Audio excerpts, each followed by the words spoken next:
করিতেছি মহান আল্লাহর নামে, যিনি পরম করুণাময় এবং অত্যন্ত দয়ালু। আজকে আমার জীবনের সেরা একটা দিন। বিশ্বাস করি যে প্রবাসীদের ইনকামের টাকায় আমাদের অর্থনীতির চাকা ঘুরে এবং একটা বড় অবদান রাখে প্রবাসীরা। এই জন্য একজন প্রবাসীকে সেলিউট দেওয়ার মধ্য দিয়া এয়ারপোর্টে আসছি। এরপরে আমি অন্যান্য আমার এলাকায় যাব, কনস্টিটিউয়েন্সিতে যাব। আমি এখানে পাইছি আমার একজন প্রবাসী ভাইকে। উনি দুবাই থেকে আসছেন।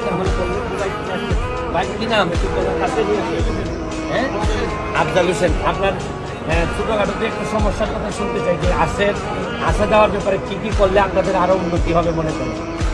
সবগুলাই অসুবিধা।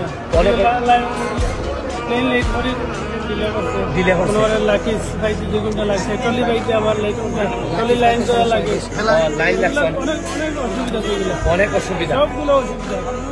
আমি ওনাকে একটু আশ্বস্ত করতে চাই, আপনাদের পক্ষে আমি সংসদ ভবনে কথা বলবো এবং এইসব সমস্যা নিয়ে কথা বলবো এবং আপনাকে একটা সালাম দিয়ে আমি আমার যাত্রা শুরু করতে চাই। Thank you. ভালো থাকবেন, আমার জন্য দোয়া করবেন। আমি আমার নির্যাতিত নিপীড়িত মানুষের, সারা দেশের দুর্নীতি এবং ফুটবলের জন্য কথা বলতে চাই। আর আমার যে কনস্টিটিউয়েন্সির মানুষের জন্য একটা ইতিহাস তৈরি করতে চাই উন্নয়নের।